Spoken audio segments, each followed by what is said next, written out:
Fraților, acum să vă arăt. Uite madulou. Să nu faceți asta.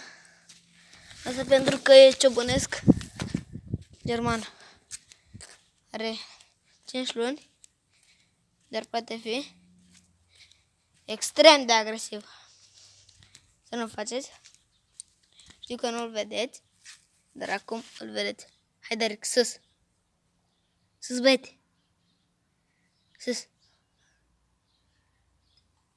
Uitați-l. Și dacă îl vedeți. Uitați-l. Ia uitați cât am mai dulău. Știu că apare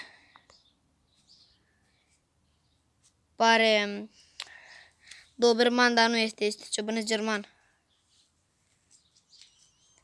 Să nu vedeți asta. E foarte mare. Mai ales dacă nu îl cunoaște, nu intrați la el. Numai dacă aveți experiență, pentru că riscați să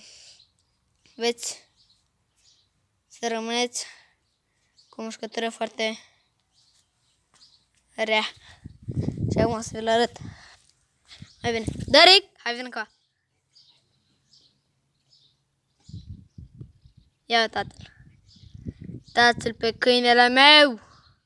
Dar pentru că, nu știu, în zilele astea s-a cam agresiv cu mine și de asta nu prea pot să mă apropii. Cu fratele meu însă e foarte cu minte. Și el îi dă apă și mâncare. Și de asta. Cam aici să închei și... Daric, vin acolo. Vin acolo. Vin acolo. Nu te vezi.